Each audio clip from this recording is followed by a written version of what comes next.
Hello friends, स्वागत करती हूँ आप सभी का अपने YouTube channel Shivani study point में। तो आज हम उत्तराखंड जीके का बहुत इंपॉर्टेंट टॉपिक डिस्कस करने वाले हैं, उत्तराखंड ज्योग्राफी से लेके। और इसमें हम उत्तराखंड की नदियों को डिस्कस करने वाले हैं, जो कि यूकेपीएससी की दृष्टि से काफ़ी इंपॉर्टेंट होने वाली है। तो चलिए क्लास को स्टार्ट करते हैं, तब तक इसे लाइक, शेयर और सब्सक्राइब कर दीजिए। आज का पहला क्वेश्चन है, राज्य की सर्वाधिक लंबाई वाली नदियाँ कौन सी हैं? काली, भागीरथी, अलकनंदा, पश्चिमी रामगंगा। हमारा करेक्ट आंसर हो जाएगा ऑप्शन नंबर ए, काली, क्योंकि ये सर्वाधिक लंबाई वाली है। और आप इन चारों को भी याद रखेंगे, क्योंकि ये चारों ही जो है वो आपके आरोही क्रम में सबसे लंबाई वाली नदियां हैं उत्तराखंड में। ठीक है। गंगोत्री से देवप्रयाग तक की लंबाई कितनी है? 200 किलोमीटर, 205 किलोमीटर, 150 किलोमीटर, 105 किलोमीटर। यहाँ पे हमारा करेक्ट आंसर हो जाएगा ऑप्शन नंबर बी, 205 किलोमीटर। और जैसा कि आप सभी जानते हैं, देवप्रयाग में अलकनंदा और भागीरथी का संगम होता है, वहाँ से आगे ये गंगा कहलाती है। यानी कि देवप्रयाग तक गंगा का नाम क्या है? भागीरथी। टनकपुर के बाद काली नदी का नाम क्या है? पनार, शारदा, भागीरथी या फिर नयार। यहाँ पे हमारा करेक्ट आंसर हो जाएगा option number B, Sharda. Ganga को राष्ट्रीय नदी घोषित कब किया गया था? 13 अप्रैल 2006, 9 अक्टूबर 2007, 4 नवंबर 2008 या फिर 10 दिसंबर 2009। यहाँ पे हमारा करेक्ट आंसर हो जाएगा ऑप्शन नंबर सी, 4 नवंबर 2008। पुराणों में भागीरथी, अलकनंदा, धौली, नंदाकिनी, पिंडर, मंदाकिनी व नयार, इन सभी नदियों को मिलकर क्या कहा जाता था? सप्त नदी स्रोत, सप्त सामुद्रिक स्रोत, सप्त जलधारा स्रोत या फिर सप्त नदी सामुद्रिक स्रोत। यहाँ पे हमारा करेक्ट आंसर हो जाएगा ऑप्शन नंबर बी, सप्त सामुद्रिक स्रोत। उत्तराखंड व हिमाचल का बॉर्डर बनाने वाली नदियां कौन सी हैं? टोंस, यमुना, सोन या ए और बी दोनों। करेक्ट आंसर हो जाएगा ऑप्शन नंबर डी, ए और बी दोनों, क्योंकि टोंस और यमुना ये दोनों जो है हिमाचल और उत्तराखंड के बीच बॉर्डर बनाती हैं। भिलंगना कहाँ से निकलती है? खतलिंग ग्लेशियर, गंगोत्री ग्लेशियर, अलकापुरी हिमनद या फिर स्वर्गराहिणी हिमनद। यहाँ पे हमारा करेक्ट आंसर हो जाएगा ऑप्शन नंबर ए, खतलिंग हिमनद, जो कि टिहरी में है। इसे भी याद रखेंगे, खतलिंग ग्लेशियर कहाँ है? आंसर होगा टिहरी। विष्णुप्रयाग में अलकनंदा से कौन सी नदी मिलती है? पश्चिमी धौलीगंगा, नंदाकिनी, पिंडर या फिर भागीरथी। यहाँ पे हमारा करेक्ट आंसर हो जाएगा ऑप्शन नंबर ए, पश्चिमी धौलीगंगा। और नंदाकिनी मिलती है नंदप्रयाग में, पिंडर मिलती है आपके कर्णप्रयाग में, और भागीरथी मिलती है आपके देवप्रयाग में। आप लोग इसे भी याद रखेंगे। देवप्रयाग के बाद व्यास घाट के पास गंगा से मिलने वाली नदी कौन सी है? सोंग, नयार, चंद्रभागा या फिर इनमें से कोई नहीं। यहाँ पे हमारा करेक्ट आंसर हो जाएगा ऑप्शन नंबर बी, नयार।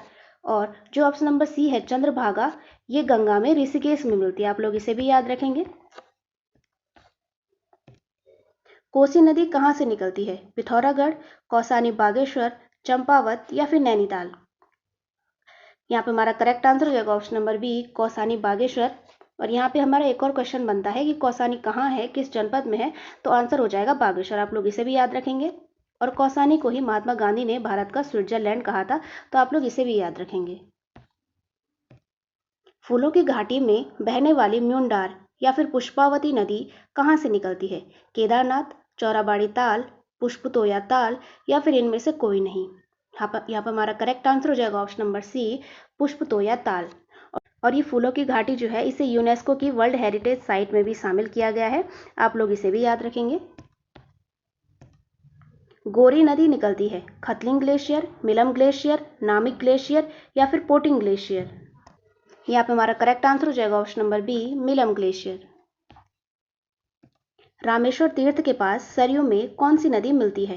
पूरी रामगंगा, काली, गोरी या फिर शारदा। यहाँ पे हमारा करेक्ट आंसर हो जाएगा ऑप्शन नंबर ए, पूर्वी रामगंगा। काली नदी की अंतिम बहुत सहायक नदी जो राज्य में प्रवाहित होती है, गोमती, पूर्वी रामगंगा, लधिया या फिर पनार। यहाँ पे हमारा करेक्ट आंसर हो जाएगा ऑप्शन नंबर सी, लधिया। काली नदी की सहायक नदियां हैं कुठियांगटी और पूर्वी रामगंगा, गौरीगंगा और सरयू, लोहावती और लदिया या फिर ये सभी। तो यहाँ पे हमारा करेक्ट आंसर हो जाएगा ऑप्शन नंबर डी, ये सभी, क्योंकि काली नदी इंपॉर्टेंट है, जैसे कि पहले बताया गया है। ये उत्तराखंड की सबसे अधिक लंबाई वाली नदी है और काली नदी तंत्र जो काफ़ी इंपॉर्टेंट है उत्तराखंड जीके के लिए। ठीक है, ये सभी काफ़ी इंपॉर्टेंट है, तो आप लोग काली नदी और उसकी सहायक नदियों को जरूर याद करेंगे। नैनीताल व उधम सिंह नगर के बॉर्डर पर स्थित नानक सागर में गिरने वाली नदी है नंधौर, लंढौर, गोरी या फिर दबका। यहाँ पे हमारा करेक्ट आंसर हो जाएगा ऑप्शन नंबर ए नंधौर, और जो ऑप्शन बी में है लंढौर, ये जो है वो मसूरी में है। आप लोग इसे भी याद रखेंगे, वहाँ का काफ़ी फेमस पर्यटन स्थल है, इसलिए याद रखेंगे आप। पूर्वी रामगंगा की सहायक नदियाँ हैं भुजपत्री गाढ़, गरगतिया, कालापनी गाढ़ व बैरल गाढ़, या फिर ये सभी। यहाँ पे हमारा करेक्ट आंसर हो जाएगा ऑप्शन नंबर डी ये सभी, क्योंकि ये सारी जो है पूर्वी रामगंगा की सहायक नदियाँ हैं। पूरी धौली गंगा की सहायक नदियाँ हैं लिस्सर दारमा, नांदारमा व कंतुचित, सेलियांगटी, या फिर ये सभी। यहाँ पे हमारा करेक्ट आंसर हो जाएगा ऑप्शन नंबर डी ये सभी। राज्य के सबसे पूर्वी और पश्चिमी भाग में प्रवाहित होती हैं काली और टोंस, शारदा और यमुना, काली और गंगा, शारदा और सोन।